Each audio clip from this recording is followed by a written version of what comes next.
Sama kayak uji kir ini kan sebenarnya ya Mas ya? Atau kan kalau misalnya nggak lolos uji emisi kan dia juga nggak dapat izin untuk beroperasi gitu kan ya, yang tadi di Ingub 66 itu sama nggak yang seperti dimaksud Pak Joko?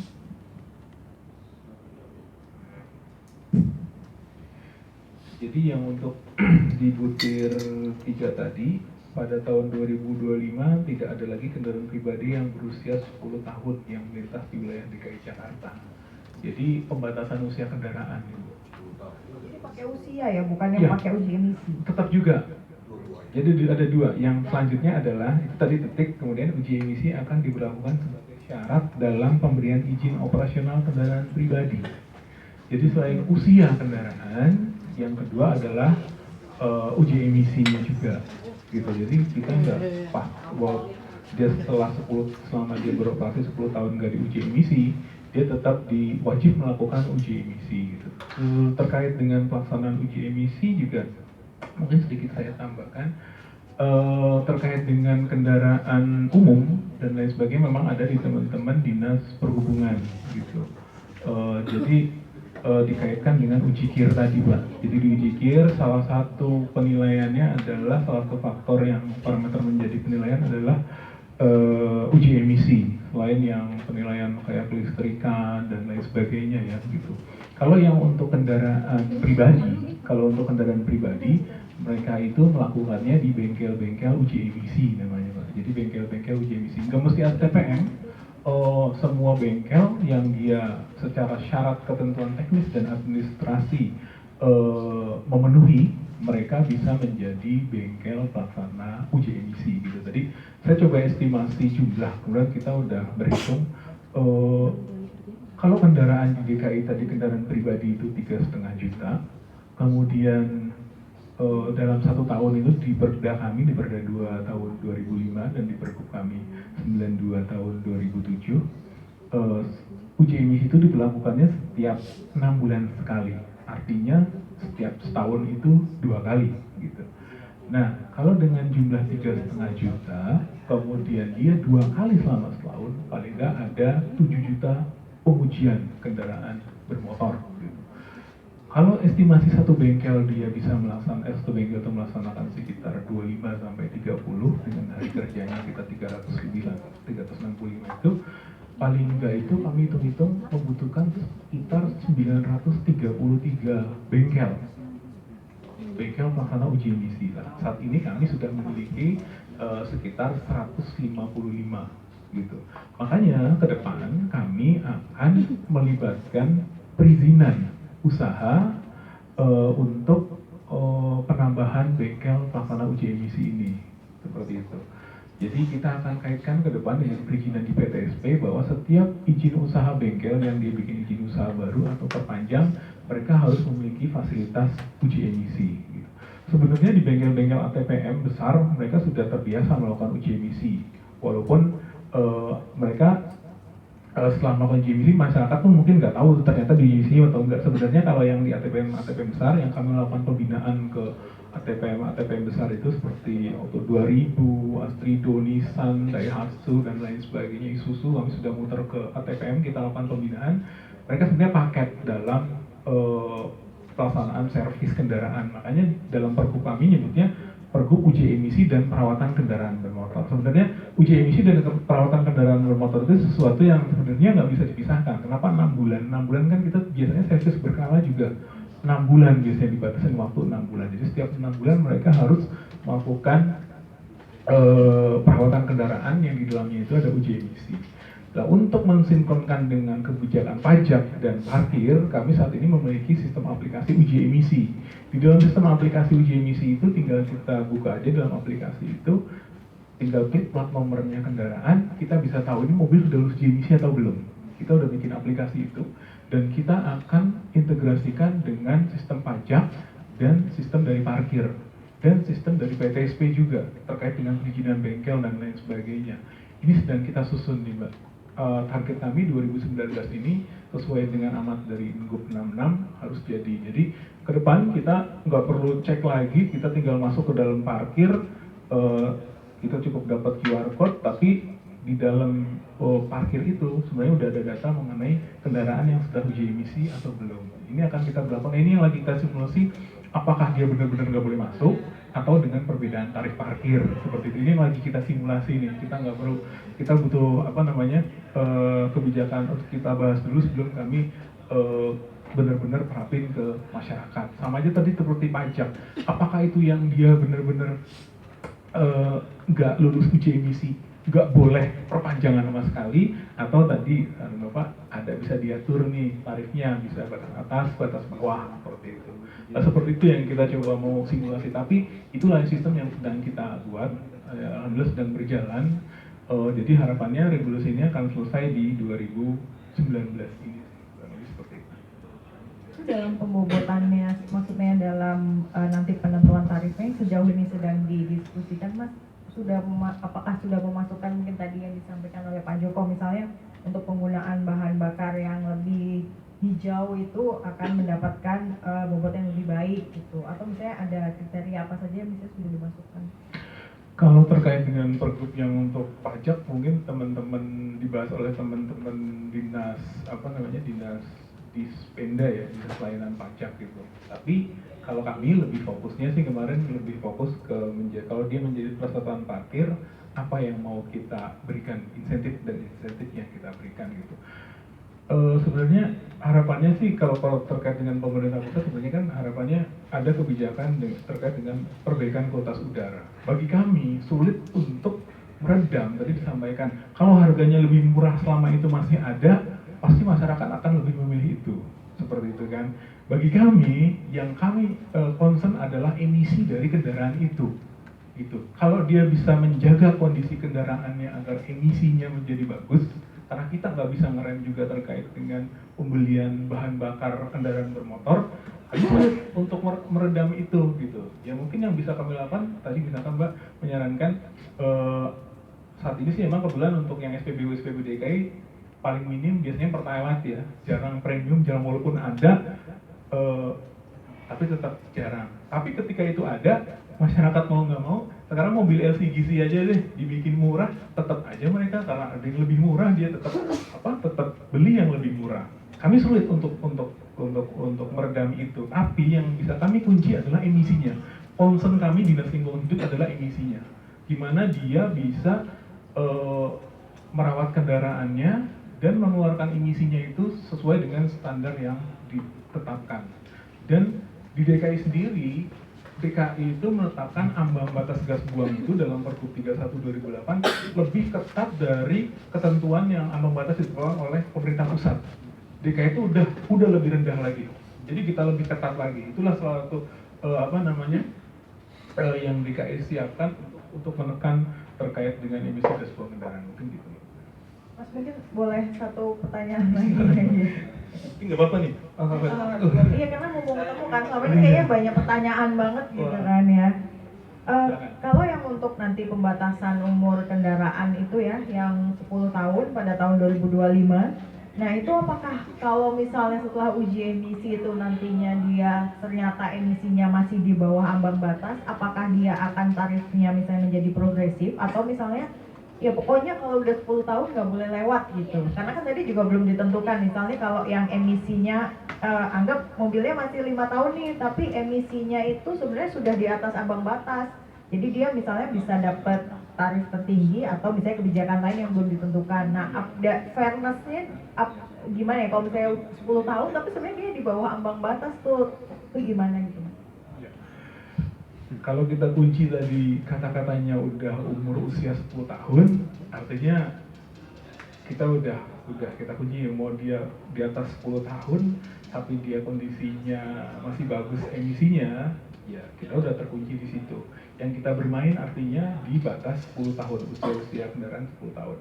Mengenai tadi insentif dan disinsentif terkait dan apa tadi yang Mbak sampaikan, memang itu masih kita simulasikan loh. Saya nggak mau statement di sini apa dulu, ini masih panjang nih Mbak, karena 2025 dan regulasinya juga teman-teman di sub juga saya kira sedang digodok, karena mungkin teman masih sibuk terkait dengan parkir itu ya, maksudnya paling utama itu parkir yang untuk di area yang terlewati angkutan umum massal itu dia akan berbeda perbedaan tarif seperti itu. Kemudian untuk itu pasti ada lah, pasti akan menjadi pertimbangan. Cuma saya nggak berani dulu di sini karena masih sedang kita susun dulu, Mbak. Terutama bagi kami kalau Dinas Lingkungan Hidup memang lagi fokus untuk yang revisi Pergub 92 itu yang akan kami terapkan tadi, apakah dengan pajak, parkir, gimana simulasinya ke depan, apa yang kami terapkan seperti itu. Termasuk kendaraan bermotor juga salah satu yang kita masukkan ke dalam revisi Pergub ini agar mereka juga melakukan uji emisi juga. Gitu. Oke, Mbak. Ya, makasih Mas. Ya, ada lagi di sini saya lihat ada BMKG juga ada teman-teman yang lain. Ada yang mau sampaikan, Pak? Silakan.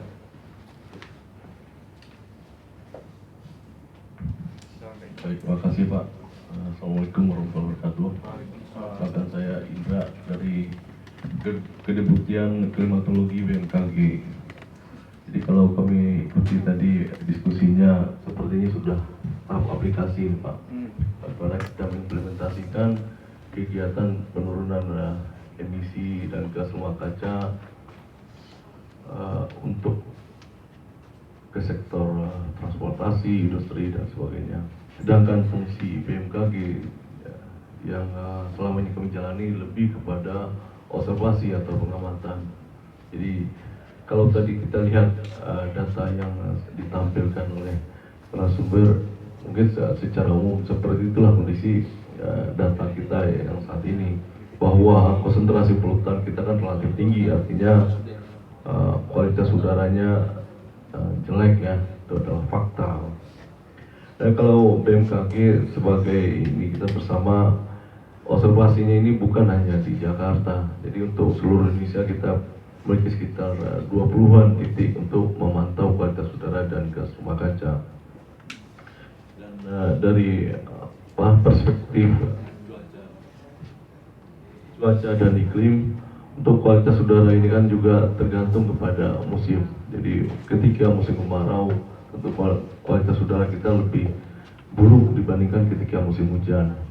Hujan kan cukup untuk mencuci polutan yang ada di atmosfer.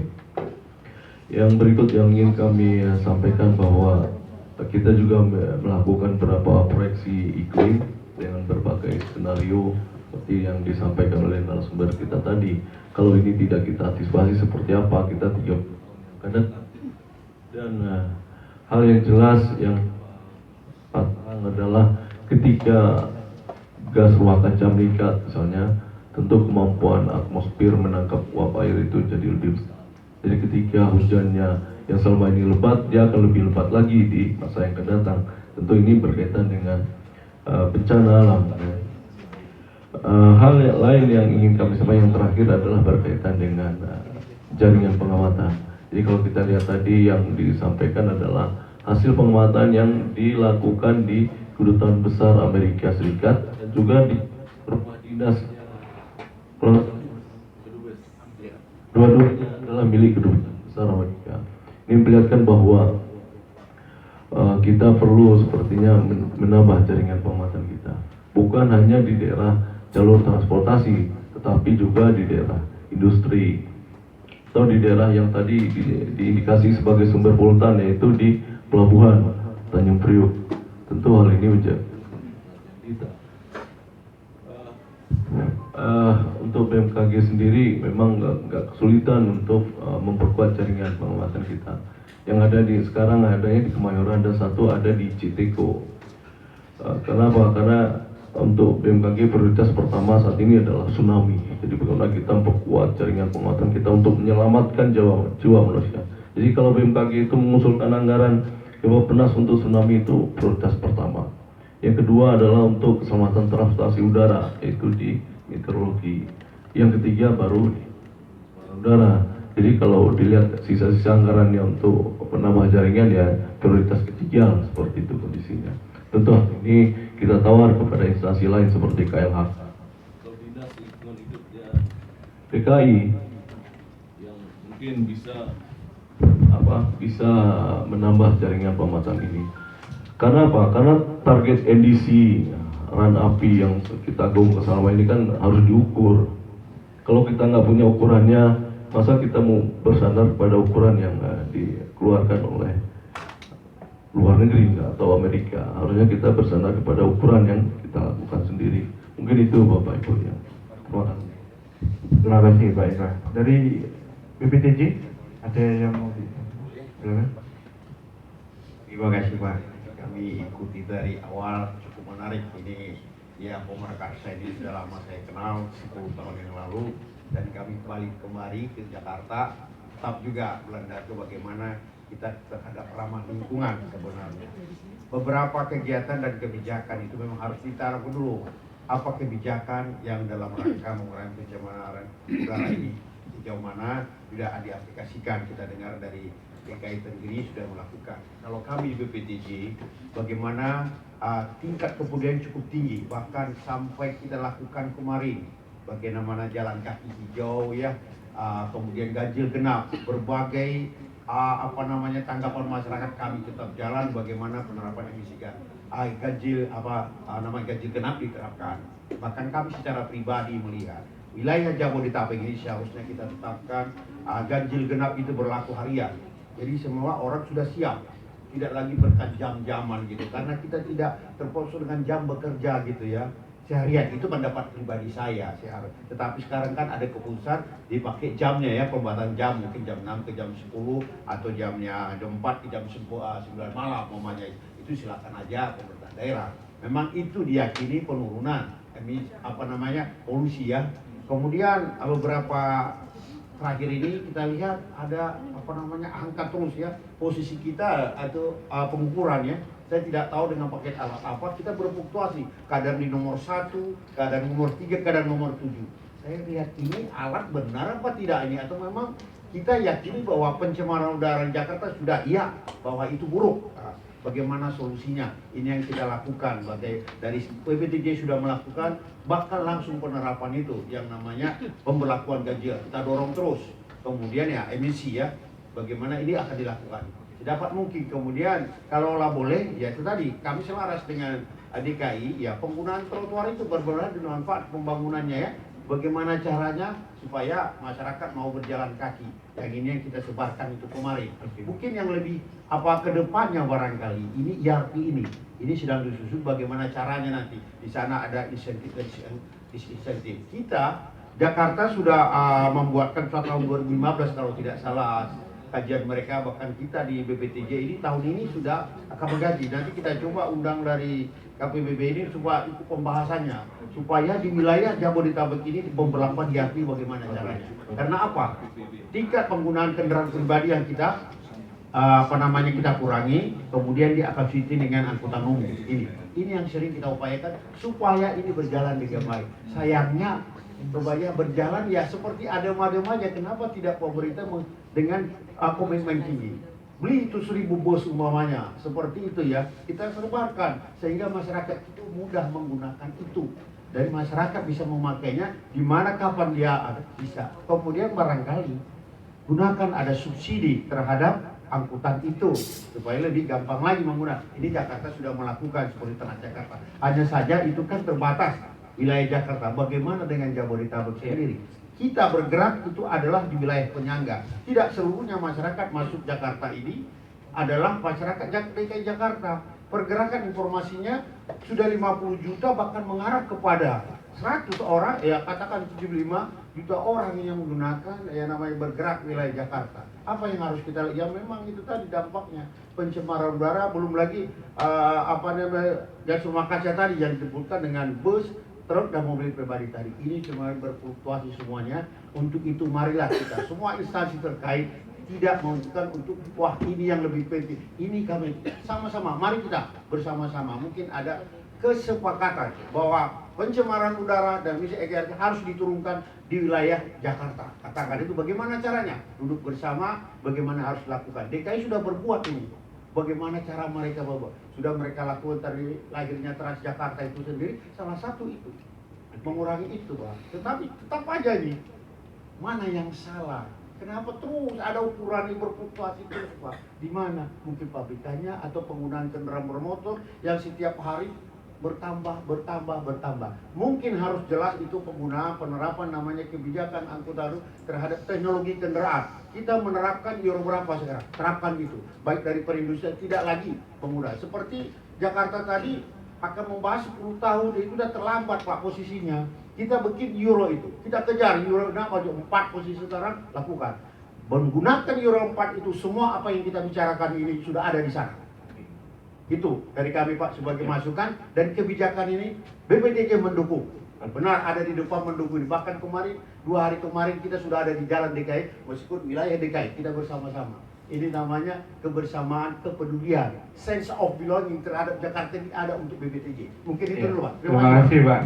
Oke, sebelum dijawab saya mau colek dulu nih yang dulu sering menjadi rujukan data terkait dengan pencemaran udara, teman-teman Pusar Pedal, yang sekarang berubah nama menjadi P3KLL. Silakan Bu Rita. Oh, baik. Assalamualaikum warahmatullahi wabarakatuh. Perkenalkan, nama saya Rita dari P3KLL. Memang dulu kami namanya Pusar Pedal, dan bersama-sama dengan Mas Puput dari dulu tentang pengendalian penyaluran timbal ya di Serpong, dan sampai saat ini. Dan saya sangat apresiasi sekali dengan adanya acara public discussion ini, dan kami juga bisa hadir di sini dan melihat langsung bagaimana respon dari masyarakat dan para elit-elit di sini gitu ya. Kami sangat berterima kasih sekali. Di sini kami sebagai P3KLL ini yang bertugas sebagai puslit ya. Tentunya kami menanggapi hal yang tentang pencemaran udara ini. Dari dulu kami memang sangat prihatin sekali dengan kondisi udara kita, walaupun saat ini dibilang sudah sampai tahap nomor sekian. Nah, yang paling kami cermati dari segi tupoksi kami adalah tentang hasil dari pengukuran tersebut. Tadi sudah dibilang oleh Pak Mas Puput, bagaimanapun dengan alat apapun, tetap kita sudah melihat dengan sendirinya bahwa dengan kasat mata bahwa pencemaran udara di Jakarta ini memang sudah terjadi gitu ya.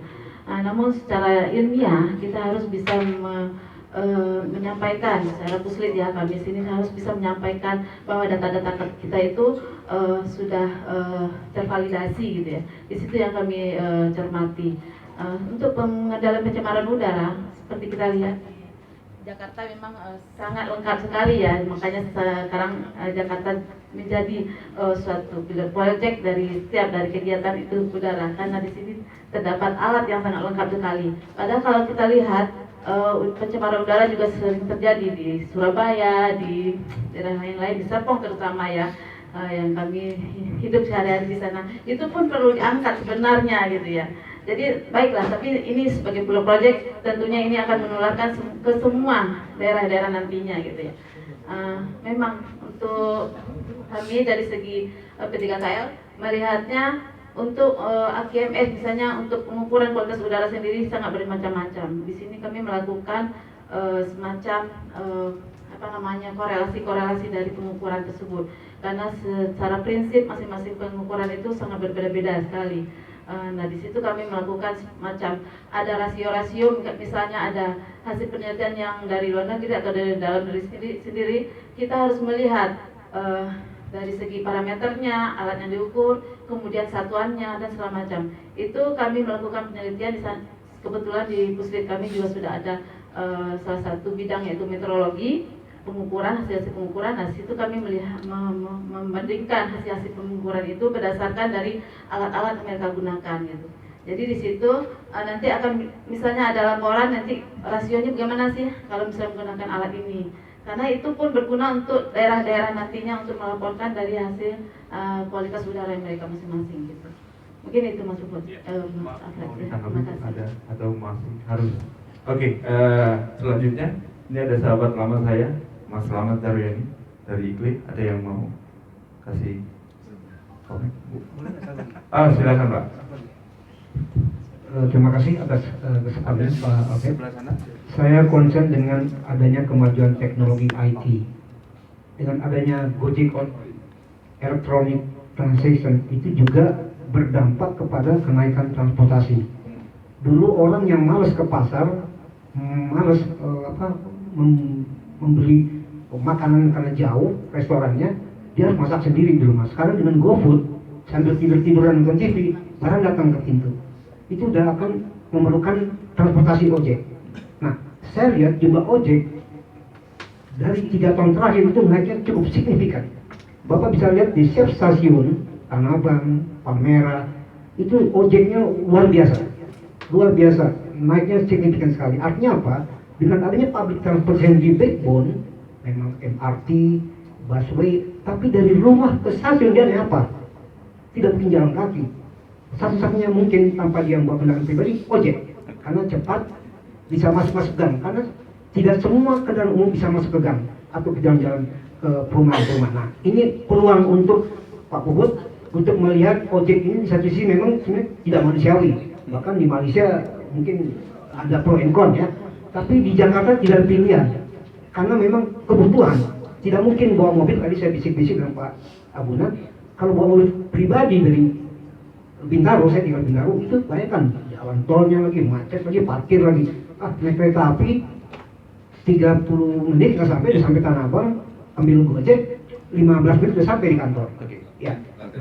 Lantai 12. Nah, artinya apa? Artinya apa? Ada peluang bagaimana motor-motor Gojek online bekerja sama dengan Gojek yang kantor di Blok M itu supaya tarifnya mungkin dirubah. Bagi mereka yang menggunakan motor listrik, tarifnya mungkin 30% diskon. Tapi bagi mereka yang pakai motor ICW, pakai ICE yang masih pakai BBM, mungkin tarifnya tinggi. Nah, ini salah satu solusi bagaimana memindahkan orang tidak menggunakan kendaraan bermotor yang berbasis fosil. Terima kasih. Terima kasih, Pak.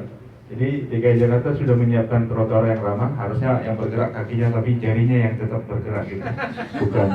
Bukan kakinya. Oke, dari Bappenas ada yang dari Bappenas. Silakan.